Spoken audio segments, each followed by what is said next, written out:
Assalamualaikum warahmatullahi wabarakatuh. Selamat bertemu kembali dalam pelajaran sejarah bersama dengan Pak Nafi di SMA ya. Mudah-mudahan dalam pelajaran sejarah ini teman-teman semua bisa lebih fokus, lebih konsentrasi. Semakin kalian fokus, semakin kalian konsentrasi, semakin kalian mendapatkan pelajaran yang banyak. Semakin banyak pula yang kalian kuasai. Terima kasih. Ayo kita belajar sejarah. Assalamualaikum warahmatullahi wabarakatuh. Bertemu kembali dengan saya Pak Nafi dalam pelajaran sejarah. Kali ini kita akan membahas tentang VOC. Teman-teman semua, apakah teman-teman semua tahu tentang VOC? Apa sebenarnya VOC itu? Kita akan bahas dalam pertemuan kali ini ya. Teman-teman semua ya, tolong untuk siap untuk fokus mendengarkan dan menyimak dari apa yang Bapak sampaikan. Teman-teman semua, hari ini kita akan sedikit mengulas sejarah masa lalu, yaitu tentang VOC, di mana VOC itu adalah merupakan kongsi dagang Belanda, semacam wadah untuk dagang yang didirikan oleh Belanda. Tentu saja VOC ini mempunyai pengaruh yang sangat besar karena sekitar 200 tahun atau 2 abad VOC ini beroperasi. Oke, teman-teman semua, ini adalah simbolnya seperti ini. Dan ini adalah singkatannya apa itu VOC. Dan kemudian, nah, dalam kondisi seperti itu, di bawah kekuasaan VOC, disinilah masyarakat kita, masyarakat Indonesia mengalami ya namanya, di bawah kekuasaan VOC mereka mengalami penindasan, kemudian kesewenang-wenangan, penghinaan, dan apapun yang dilakukan oleh company pada waktu itu merupakan suatu hal yang tidak wajar dilakukan oleh manusia pada umumnya. Oke, kemudian di sini ada kapal yang menjadi sebuah transportasi ke dunia luar, ke dunia luar negeri, terutama yaitu di dunia Eropa, yang membawa rempah-rempah ke sana, kemudian mereka jual belikan rempah-rempah tersebut. Kemudian, nah ini ada jenderal VOC yang bernama Peter Jun ya. Ini adalah jenderal VOC yang sangat kejam sekali ya, teman-teman semua. Dia yang berusaha menjadikan kekuasaan VOC atau menjadikan VOC itu berkembang, dan yang memindahkan dari markas VOC yang sesungguhnya yaitu di Banten kemudian dipindahkan ke Batavia. Dan dia juga orang yang menamakan Jakarta itu menjadi Batavia. Sejarahnya seperti itu kalau saya baca-baca ya, teman-teman semua. Oke. Selanjutnya ini adalah gedung markas besar VOC yang ada di Jakarta, dan oleh karena itu kita tidak mau ya yang namanya penjajahan seperti itu, monopoli perdagangan dan seterusnya, tidak mau kita inginkan kembali di negeri kita. Dan segala macam bentuk penjajahan di atas dunia harus dihapuskan. Tentunya kita sepakat dengan ini semua ya.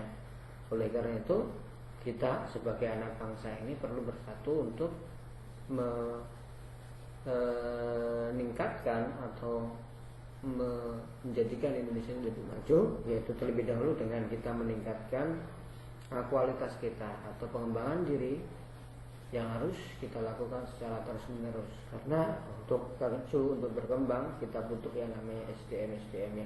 Teman-teman semua, anak-anak semua, tentu saja kalian ini adalah merupakan harapan bangsa di masa depan ya. Nah, bersatulah wahai bangsaku. Oleh karena itu ya, kita harus bersatu untuk jangan sampai penjajahan itu ada lagi di negara kita. Karena kita sudah susah payah, paling-paling kita, kemudian para pejuang-pejuang dahulu telah mengusirnya dari Indonesia. Jangan sampai kita dijajah lagi. Dan kita perlu mandiri, kita perlu menjadi negara yang berdaulat, yang lebih besar lagi daripada sekarang, dari sisi ekonomi, pendidikan, kemudian sosial, budaya, kemudian dari sisi politik, keamanan. Kita harus menjadi negara yang lebih maju lagi, lebih makmur lagi, dan jelas keadilan sosial itu harus menjadi sebuah prioritas bagi negara kita. Oleh karena itu mari kita bersama-sama untuk menjaga NKRI, keutuhan negara kita Republik Indonesia ini, agar tidak dijajah kembali. Teman-teman semua, kita akan bahas satu persatu tentang VOC itu ya. Tentunya dalam pembahasan ini Pak Nafi memberikan sebuah gambaran saja, yaitu dengan peta konsep, di mana dengan peta konsep itu akan lebih mudah dipahami tentang VOC itu dan lebih mudah masuk ke dalam pikiran kita. Mudah-mudahan seperti itu ya. Karena ketika kita sudah biasa berpikir dengan menggunakan peta konsep, seakan-akan kita akan lebih mudah memahami materi ataupun informasi yang kita dapatkan. Baik, VOC. Bagaimana sih sebenarnya VOC itu didirikan, atau latar belakang yang mendirikan, ya, latar belakang yang mendasari berdirinya VOC itu apa sih sebenarnya? Yang pertama adalah monopoli perdagangan. Ya betul teman-teman semua, ada monopoli perdagangan yang dilakukan Belanda pada waktu itu sehingga didirikannya VOC. Dan dengan VOC ini mereka akan lebih banyak mengambil keuntungan. Kemudian yang kedua, menghilangkan persaingan dagang antar Belanda dan negara Eropa. Ya betul, karena yang masuk di Indonesia tidak hanya Belanda saja, ada negara-negara Eropa seperti mana yang telah kita bahas pada pertemuan yang lalu, bahwa ada 4 negara, yaitu yang pertama Portugis, Spanyol, kemudian Belanda dan Inggris ya. Yang semuanya itu mereka akan bersaing dalam memperebutkan rempah-rempah. Dan disinilah Belanda membuat kongsi dagang yang bernama VOC itu untuk monopoli perdagangan itu sendiri. Oke teman-teman semua, apa sih sebenarnya tujuan daripada didirikan VOC? Yang pertama adalah membantu keuangan Belanda. Betul, pada waktu itu karena ada perang ya, di sana Belanda perang dengan negara-negara Eropa yang lainnya, sehingga mereka butuh keuangan yang begitu banyak. Yang kedua adalah bersaing dengan bangsa lain. Ya, tujuannya adalah bersaing. Sama-sama mereka mengembara, sama-sama mereka memperluas jajahannya, dan sama-sama mereka mencari tanah-tanah ataupun negara-negara yang bisa dijadikan bagian daripada negaranya. Nah, disitulah mereka bersaing dengan bangsa Eropa yang lainnya. Oke, teman-teman semua, yang ketiga adalah menjalankan pemerintahan Belanda di Hindia Timur. Nah, dengan demikian ketika mereka sudah mendirikan yang namanya VOC, dengan demikian mereka akan menjalankan pemerintahannya di negara jajahannya tersebut. Oke. Teman-teman semua, perlu kita ketahui juga bahwa ada hak yang dimiliki oleh VOC setelah VOC didirikan. Yang pertama adalah mereka mencetak uang. Mencetak uang. Mereka dengan bebasnya mencetak uang. Kemudian yang hak kedua adalah memelihara angkatan perang. Sebagai kongsi dagang Belanda yang sangat besar pada waktu itu, tentu saja mereka membutuhkan yang namanya angkatan perang untuk melindungi yang namanya perdagangannya ya. Ya kurang lebih pada waktu itu ya berapa ribu orang ya yang dipekerjakan dalam VOC itu. Kalau nggak salah ada 50.000 orang yang tercatat dalam karyawan VOC, sementara pasukannya atau angkatan perangnya sekitar 20.000 orang ya. Kemudian yang ketiga adalah memerintah daerah yang dikuasainya. Ketika mereka menguasai daerah tertentu, dia berhak memerintah daerah-daerah yang dikuasainya. Artinya daerah-daerah yang dikuasainya jelas menjadi di bawah kekuasaan mereka. Yang keempat adalah monopoli perdagangan. Yang kelima adalah mereka juga mendirikan benteng-benteng untuk pertahanan mereka. Nah, teman-teman semua, kita lanjut yaitu pada kebijakan. Apa yang menjadi kebijakan VOC atau kebijakan-kebijakan yang dikeluarkan pada masa VOC?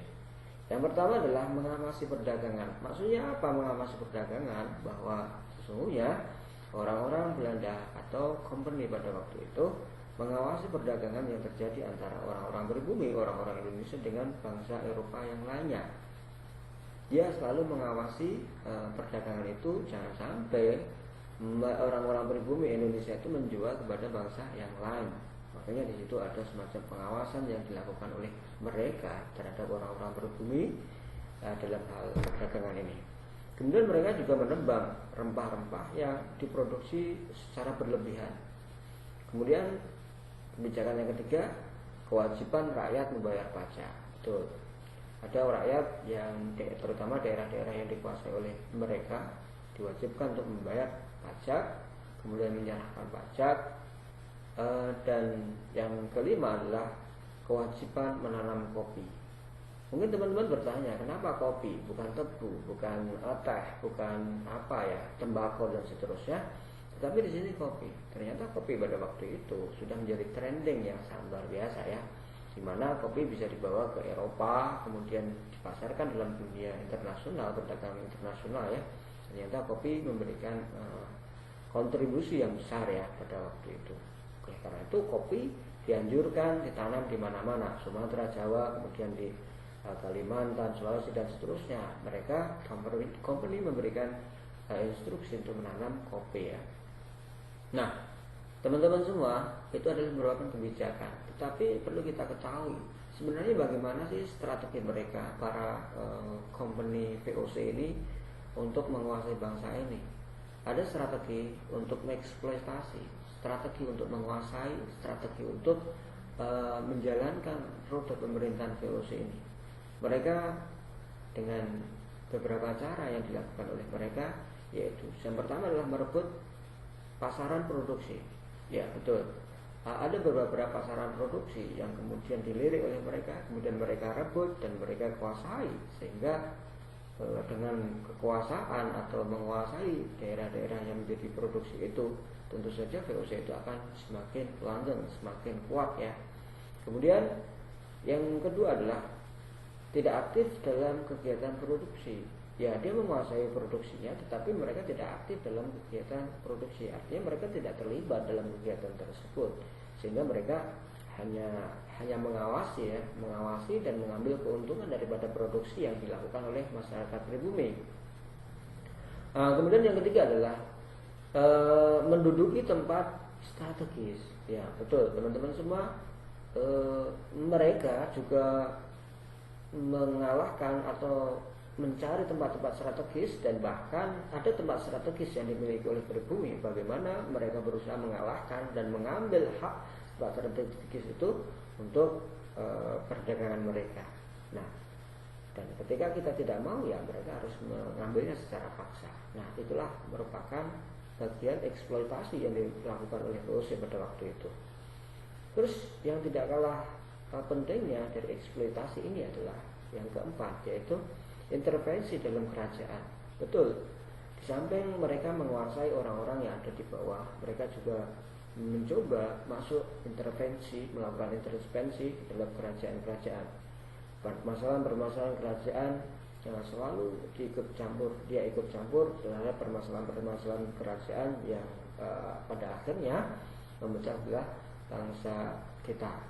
Sehingga dalam sejarah kita pernah baca bahwa ada kerajaan ini didukung oleh Belanda, dan kerajaan itu tidak didukung oleh Belanda, sehingga terjadilah semacam politik adu domba di situ di antara kerajaan satu dengan kerajaan yang lainnya, sehingga disitulah mereka mengambil keuntungan daripada perang antar pribumi ini. Yang kelima teman-teman semua, yaitu memperalat lembaga-lembaga tradisional. Betul, lembaga-lembaga tradisional yang mereka mempunyai kekuasaan, mereka dekat dengan rakyat, mereka jinakkan dan mereka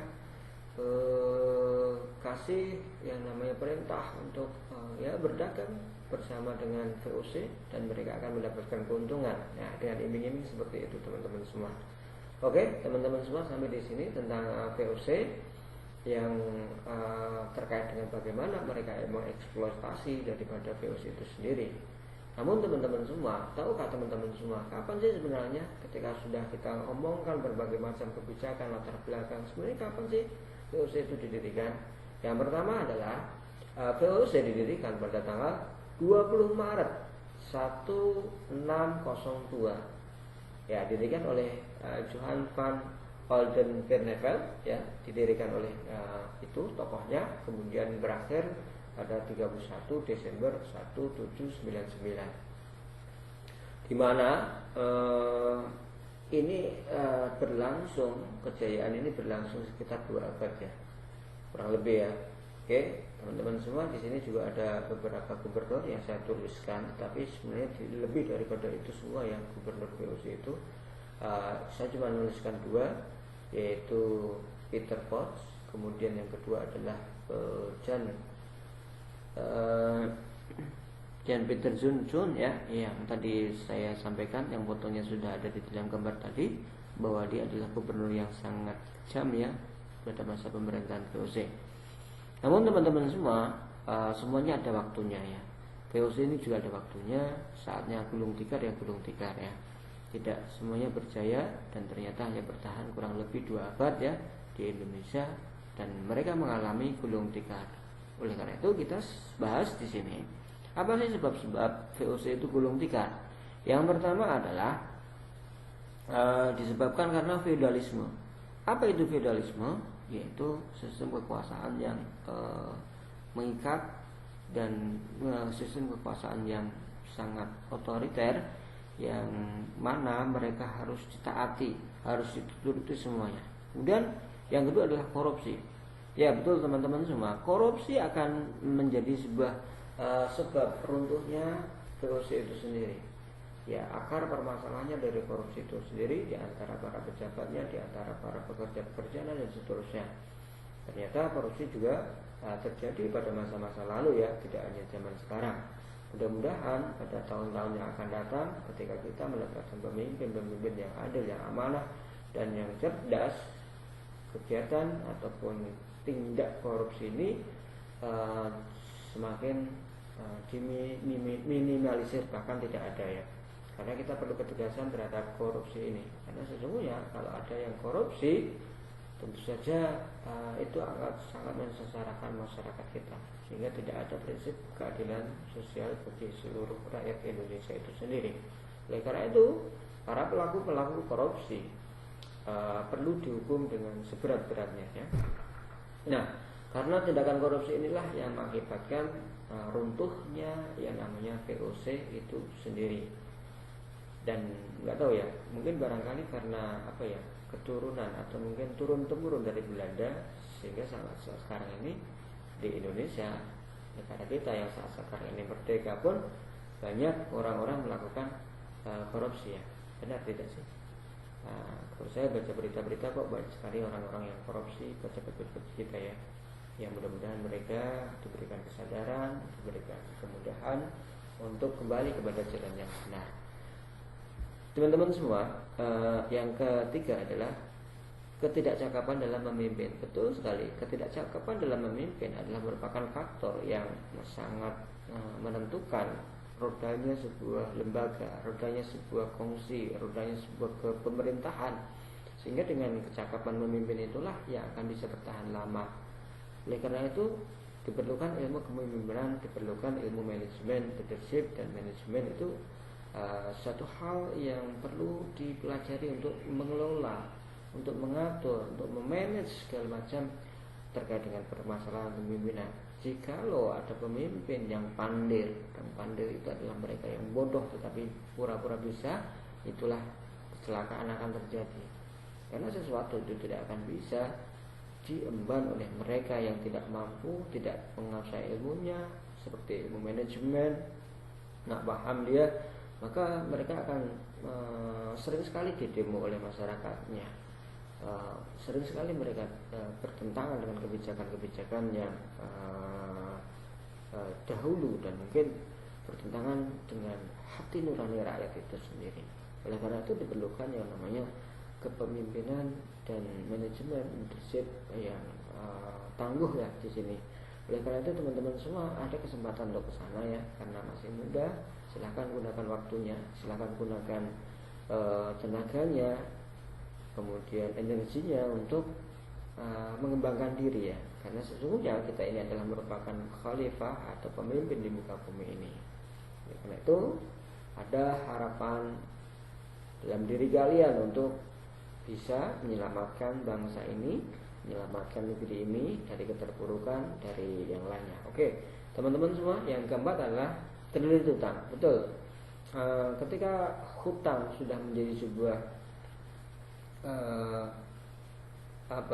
tradisi atau menjadi sebuah kebiasaan yang dimiliki oleh seorang dan bahkan lembaga, maka disitulah hutang itu akan tanpa perhitungan ya, bahkan disitulah hutang itu akan menghancurkan dirinya ya. Oleh karena itu sebisa mungkin bagaimana kita tidak berhutang ya. Negara kita ini tidak berhutang. Oleh karena itu hutang itulah yang menjadikan sesuatu lembaga negara dan seterusnya itu runtuh, teman-teman semua ya.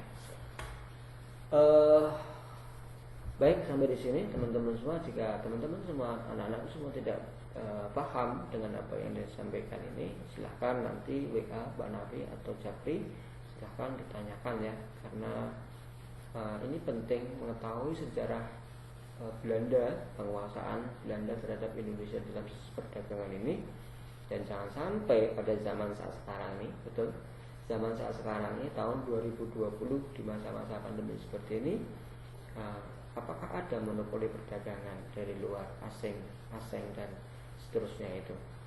Apakah ada? Kalau memang ada, kita harus cari saat sekarang ini, jangan sampai monopoli perdagangan ini dikuasai mereka. Oke, saat sekarang ini di abad yang 21 ini yang sangat luar biasa ini ya, kita dihadapkan dengan teknologi, berbagai macam alat-alat teknologi dan bahkan aplikasi software dan seterusnya, begitu cepat perkembangannya. Kalau kita tidak punya SDM yang lari ke sana atau fokus ke sana, bisa jadi kita akan kalah, teman-teman semua. Meskipun kita tahu bahwa 4G, 5G itu adalah penemunya adalah orang Indonesia, tapi bagaimana bisa mereka mengembangkan hal itu di Indonesia dan kita mempunyai semacam benefit yang besar untuk kedepannya.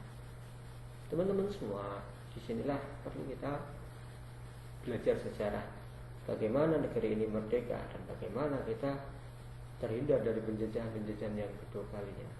Semakin kita tidak bisa memahami dan mengerti tentang ilmu kepemimpinan, bisa jadi kita akan dijajah kembali. Terima kasih. Assalamualaikum warahmatullahi wabarakatuh.